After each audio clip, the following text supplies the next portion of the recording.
오늘 우리에게 주시는 하나님의 말씀 사무엘하 1장 19절에서 27절까지입니다. 이스라엘아, 내 영광이 산 위에서 죽임을 당하였도다. 오라, 두 용사가 엎드려졌도다. 이 일을 가드에도 알리지 말며 아스글론 거리에도 전파하지 말지어다. 블레셋 사람들의 딸들이 즐거워할까? 할례받지 못한 자의 딸들이 개가를 부를까 염려로다. 길보아 산들아, 너희 위에 이슬과 비가 내리지 아니하며 재물 낼 밭도 없을지어다. 거기서 두 용사의 방패가 버림받음이니라. 곧 사울의 방패가 기름 부음을 받지 아니함 같이 되미로다.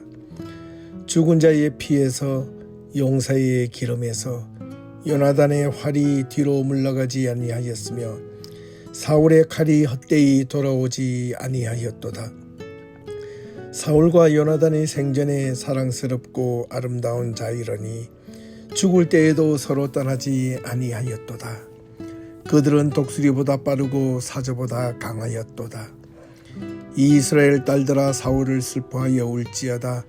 그가 붉은 옷으로 너희에게 화려하게 입혔고 금노리개를 너희 옷에 채웠도다. 오라, 두 용사가 전쟁 중에 엎드려졌도다. 요나단이 내 산 위에서 죽임을 당하였도다. 내 형 요나단이여, 내가 그대를 애통함은 그대는 내게 심히 아름다움이라.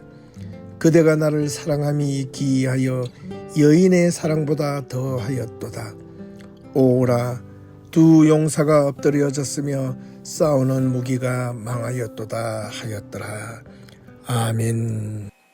안녕하십니까? 박세종 목사입니다.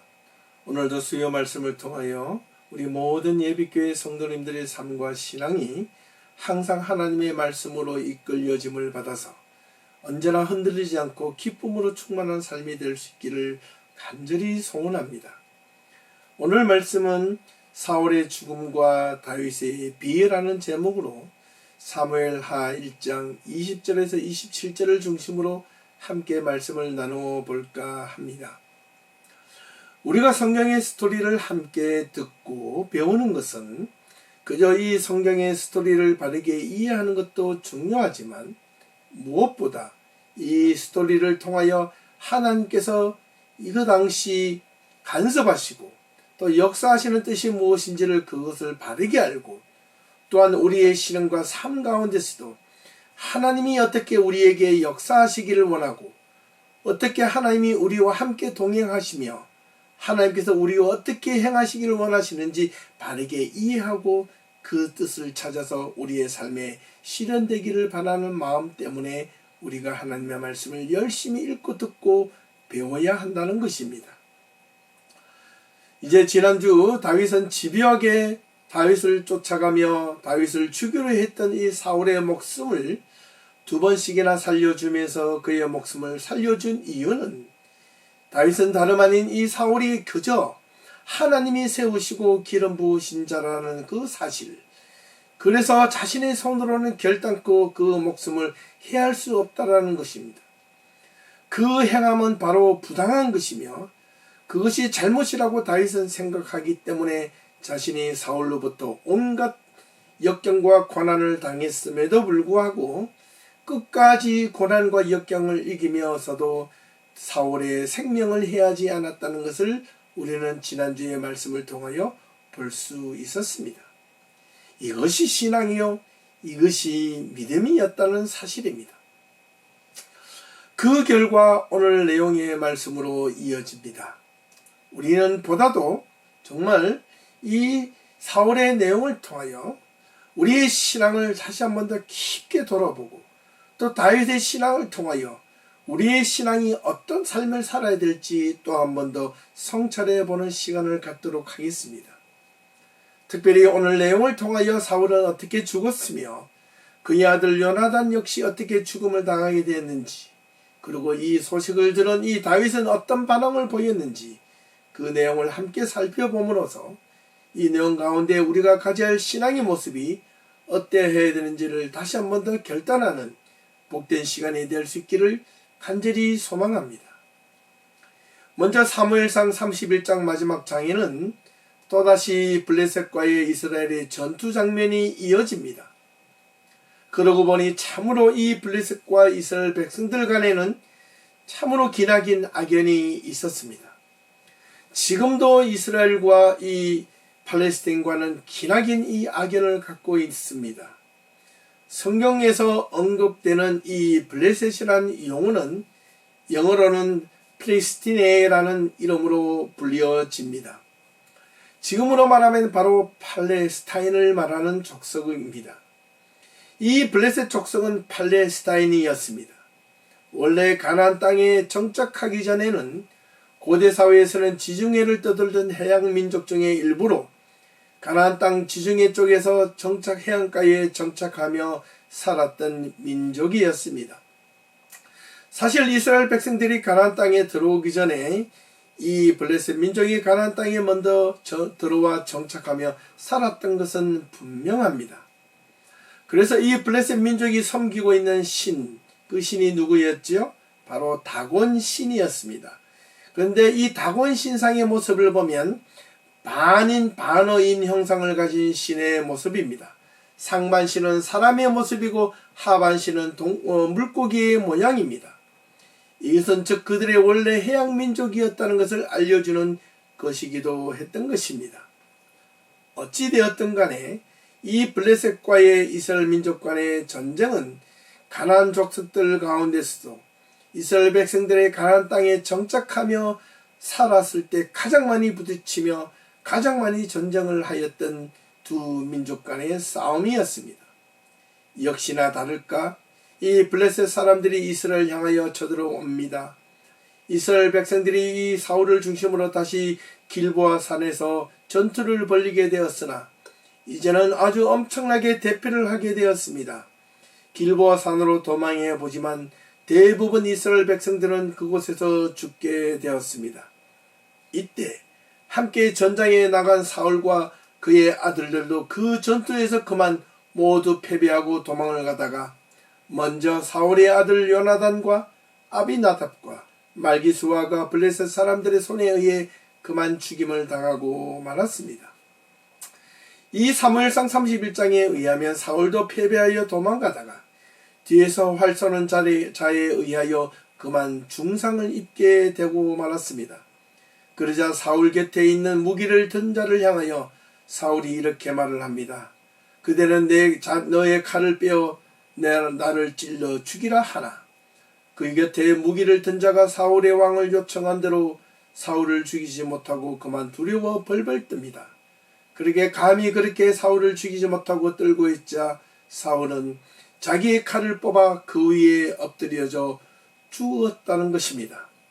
그러자 그 모습을 보고 무기를 든 자도 그 사울의 죽음을 보고 사울과 같이 자기 칼 위에 엎드려져 사울과 함께 죽었다고 이 사무엘상 31장에서 기록하고 있고 그 또한 역대하 10장에서 동일하게 그 내용이 기록되어져 있습니다. 그런데 이 내용이 어떤 다른 인물이 등장하여 다르게 표현되어집니다. 그것이 바로 오늘 본문에 있는 사무엘 하 1장 전반절을 보면 이렇게 기록하고 있습니다.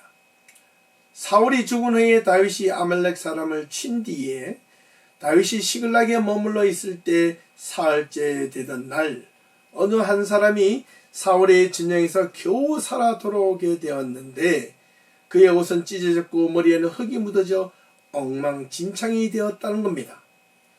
다윗 앞에 나와 말하기를 자신은 이스라엘 진영에서 겨우 도망쳐 나온 사람으로서 블레셋 전투와의 전투에서 대부분 죽고 사울 왕과 그의 세 아들 모두가 죽었다고 다윗에게 고합니다. 다윗은 그 소식을 듣고 놀라 어떻게 이 사실을 알았느냐라고 했을 때 이 청년은 거짓말을 하게 됩니다.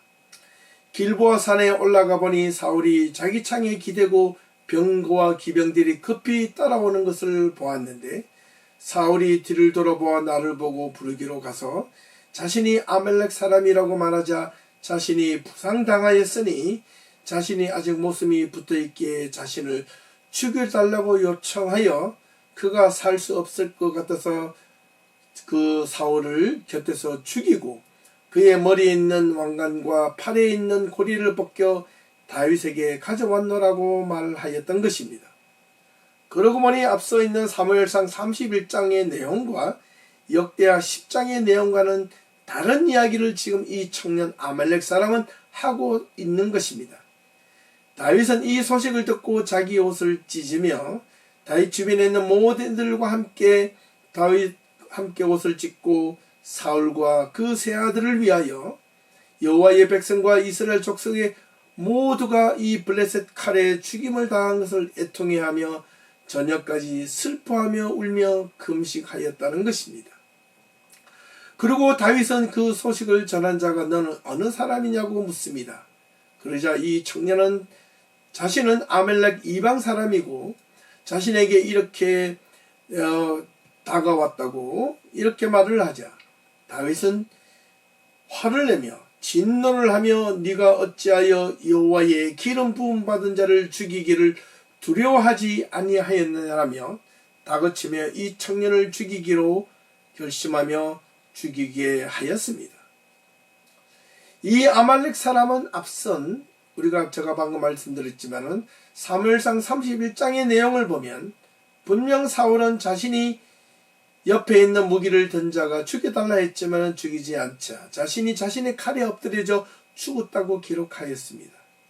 그런데 이 청년은 이 아말렉 사람은 왜 다윗 앞에 와여 그 모습을 보았지만 거짓말로 둘러대고 사울의 왕관과 팔에 있는 고리를 가져와 다윗 앞에 보여주었을까요?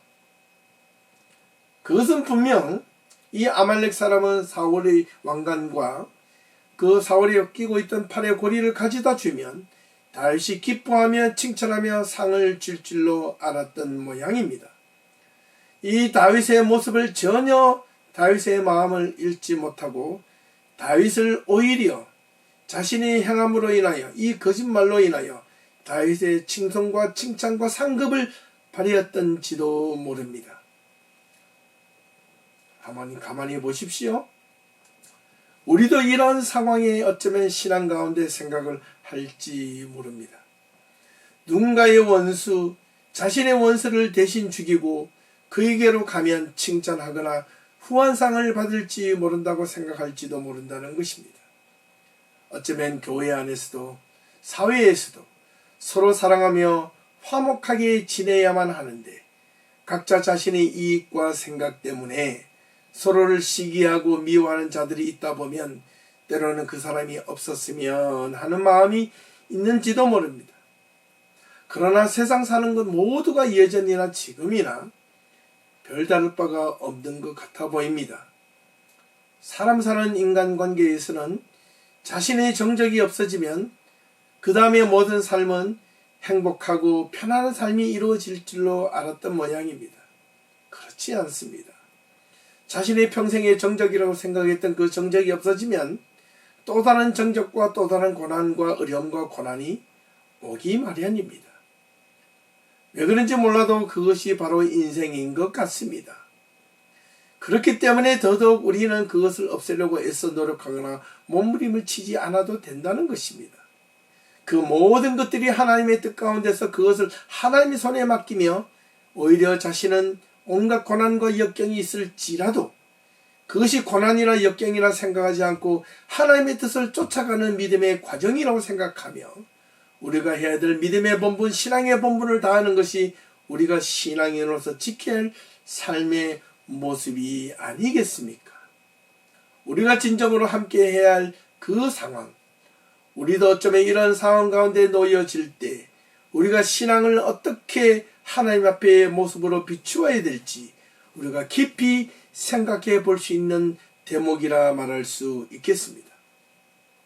다윗은 그 아말렉 사람의 마음을 알았는지 단번에 그를 제거해버리고 다윗은 사울과 자신을 가장 아껴준 평생의 친구 동력자인 요나단을 위해 슬픈 노래를 지어 온 이스라엘 백성들에게 가르치게 하고 야살의 책에 기록하게 하며 부르게 한 노래가 오늘 바로 본문의 내용이었던 것입니다. 20절 말씀을 보겠습니다. 이스라엘아, 내 영광이 산 위에서 죽임을 당하였도다. 오라, 두 용사가 엎드려 졌도다. 이 일을 가드에게 알리지 말며 아스골론 거리에도 전파하지 말지어다. 블레셋 사람들의 딸들이 즐거워 함께 할려받지 못한 자의 딸들이 개가를 부를까 염려로다. 이렇게 노래를 시작합니다. 지금 다윗은 사울과 요나단의 죽음을 이렇게 애들로 슬퍼합니다. 사울과 요나단의 죽음으로 인하여 이스라엘 정적인 블레셋이 기뻐하고 즐거워할까봐 그들에게 이 죽음의 사실을 알려지지 않도록 하라는 다윗의 바람이 담겨져 있는 것입니다. 21절입니다. 길보아 산들아, 너희 위에 이슬과 비가 내리지 아니하며 재물 낼 밭도 없을지어다. 거기서 두 용사의 방패가 버린 바 됨이니라. 곧 사울의 방패가 기름 부음을 받지 아니함과 같이 됨이로다. 죽은 자의 피에서 용사의 기름에서 요나단의 활이 뒤로 물러가지 아니하였으며 사울의 칼이 헛되이 돌아오지 아니하였도다라며 사울과 요나단의 죽음 자리에 대하여 저주를 내리는 장면입니다. 왜 길보아 산에서 거기에 이슬과 비를 내리지 않게 하며 그들의 재물의 밭에도 열매가 맺히지 않기를 바라였던 것일까요? 바로 길보아 산에서 사울과 자신의 절친이었던 요나단이 죽임을 당했기 때문입니다. 저주했던 것입니다. 너희들은 그렇게 이 사울과 다윗조차도 도울 수 없었더냐라고 이렇게 항변하는 내용이기도 합니다. 23절, 사울과 요나단이 생전에 사랑스럽고 아름다운 자이러니 죽을 때에도 서로 떠나지 아니하였도다. 아버지와 부자 간의 관계를 의미하는 것 같습니다. 아버지와 아들이 살 때도 함께 평생 거했으며 죽을 때도 함께 죽었던 모습을 이렇게 비유로 말하고 있습니다. 그들은 독수리보다 빠르고 사자보다 강하였도다. 이스라엘 딸들아, 사울을 위하여 슬퍼하며 울지어다. 그가 붉은 옷으로 너희에게 화려하게 입혔고 금놀이개를 너희에게 채웠도다. 오라, 두 용사가 전쟁 중에 엎드려 졌도다. 요나단이 내 산 위에서 죽임을 당하였도다라며 두 위대한 인물의 죽음을 안타까워하며 슬퍼합니다. 사울과 요나단은 자신의 절친한 친구였을지라도 사울은 그렇게 자신을 죽이려고 애썼던 자였음에도 불구하고 사울을 이렇게 극진하게 대우하며 죽음을 애도하고 있습니다. 이런 마음은 도대체 어디에서 어떻게 하였길래 다윗의 마음에서 일어날 수 있었을까요? 다윗은 끝까지 자신을 죽이려 했던 사울을 이렇게 진심으로 애통해야 합니다. 사울이 자신을 죽이려 했지만 다윗은 끝까지 사울을 죽음 앞에서 시원해하거나 더 이상 자신은 도망치지 않아도 된다는 안도의 환성을 내쉬거나 인과응보라는 식으로 결말을 맞이했다는 식으로 기뻐하지 않고 의기양양해하지 않고 더욱더 비통해했다는 사실입니다.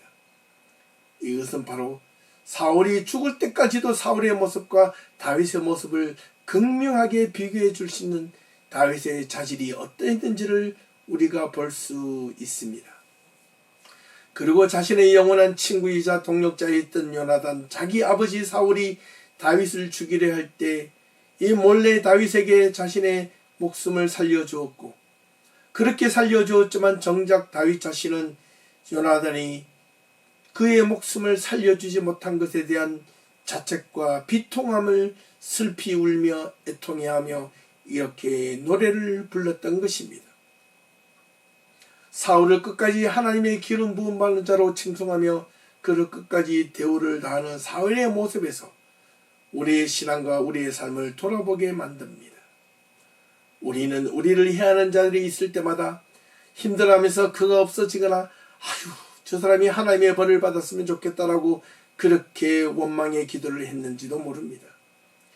그런 어려움과 고난이 있을 때마다 마음의 서러움과 분함 때문에 밤잠을 자지 못하고 하나님께 하소연하며 자신의 처지를 이해해달라고 졸라대었던 적도 어쩌면 우리가 있었는지도 모릅니다. 아니, 솔직하게 있었습니다. 그러한 모습들과 이 다윗의 모습을 비교해 볼 때 우리 신앙이 참으로 얼마나 이기적이고 어리석고 미련하며 우리의 생각이, 우리의 신앙이 하나님 보시기에 얼마나 부끄러운지 말로 다 할 수 없습니다. 마지막 26절과 27절을 봅니다.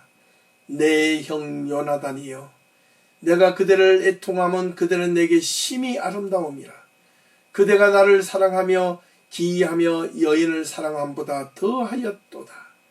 오라, 두 용사가 엎드러졌으며 싸우는 무기가 망하였도다 하였더라.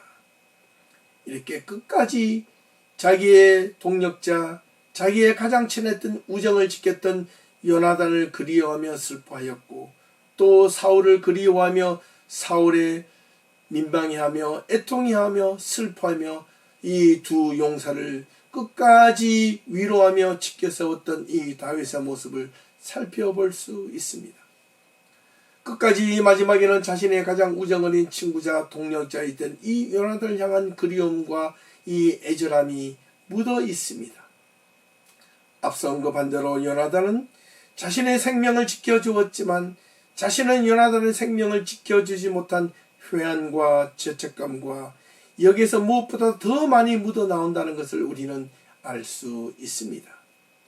이렇게 위대한 두 인물에 대하여 끝까지 최선을 다하며 대우를 해주는 모습 가운데 우리의 삶에서 종종 일어나는, 우리 앞에서 때로는 만나는 수많은 원수 같은 자들 앞에서, 우리를 괴롭히고 우리를 못살게 하는 그 많은 사람들 앞에서 우리는 어떤 신앙의 모습으로 그들을 대해야 될지 다시 한 번 더 돌아보게 하는 말씀이 아닐 수 없습니다. 어떻게 해야 우리가 이런 다윗과 같은 모습으로 우리가 살아갈 수 있을까요? 우리의 믿음과 신앙을 가지고 어떻게 우리는 앞으로 대해야 할까요? 그렇습니다. 우리도 다윗과 같이 생명을 주님께 맡기는 그런 믿음이 필요하고, 그들을 향하여 끝까지 믿음의 신인을 지켜가는 성도들이 될 수 있어야 하겠습니다. 그들의 잘못을 스스로 깨달을 때, 그들이 진심을 다하여 돌이킬 때까지 우리는 기도하며 그들에게 선의를 끝까지 베풀 수 있어야 하겠습니다. 다윗은 끝까지 사울을 해치해하지도 않았고, 심지어 사울의 죽음 앞에서도 통쾌하기는커녕 더욱더 오히려 슬퍼하고 애통해했던 모습은 진심이었고 그 본심이 담겨진 참 마음이었다는 것입니다. 우리도 이러한 신앙의 믿음의 모습이 있었으면 얼마나 좋을까라는 마음을 해보게 됩니다. 우리 기독교 신앙이 세상으로부터 욕을 얻어먹는 이유가 바로 세상 사람들보다 이 기독교 정신을 지키지 못하고 오히려 세상 사람들보다 더 이기적이고 더 못된 모습을 세상에 보여주기 때문은 아니었는지 참으로 돌아보고 반성하며 성찰해 봅니다. 하나님의 말씀이 우리 안에 깊게 들어와 우리의 가슴을 찌르고 우리의 삶을 헤집고 놓을 때마다, 그때마다 우리의 신앙의 자세와 모습이 어떠해야 되는지 다시 한 번 더 우리가 우리의 신앙을 돌아보게 합니다. 신앙이 삶의 그저 액세서리가 되지 않기 위해서는 우리의 삶을 보다 신앙과 더불어 함께 살아가려는 참된 노력이 필요할 것입니다. 지난주에도 말씀드린 바 있는 것처럼 어떻게 우리가 하나님의 말씀을 올바르게 해석을 하며 살아야 될지, 어떻게 하나님의 말씀을 적용하며 살아야 될지 우리가 깊게 그 우리 안의 신앙의 정체성을, 올바른 믿음과 신앙의 가치관을 가지고 살아갈 때만이 이 다윗과 같은 믿음과 신앙과 행동이 아마 우리들의 삶 가운데서도 보여지게 될 것이라는 점입니다. 사랑하는 우리 예비교회 성도 여러분, 오늘 말씀을 통하여 여러분들은 무엇을 느끼셨고 어떤 신앙의 성찰을 이루셨습니까? 우리의 신앙을 깊게 돌아봅니다. 우리의 신앙이 그저 우리의 삶만을 위하여 존재하는 것이 아니라 우리의 삶을 통하여, 우리의 믿음을 통하여, 우리의 신앙을 통하여 우리 주변에 있는 모든 인간관계에 있어서 있는 모든 사람들에게 우리의 신앙 안에 올바른 가치관을 통하여 그들의 복음의 전도자가 될 수 있기를 간절히 소망합니다. 그들과 어떤 믿음의 관계를 맺어야 가야 될지 이것을 분명하게 다시 한 번 더 알려주는 말씀이라 하겠습니다. 이 말씀들이 우리의 삶을 보다 믿음 안에서 아름답게 맺어질 수 있기를 간절히 소망하며 오늘 말씀을 또 마쳐보고자 합니다.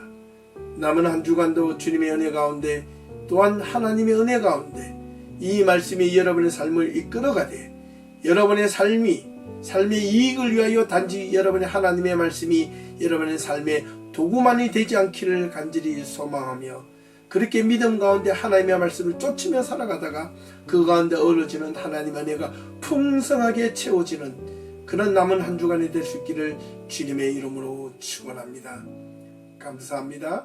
수고하셨습니다.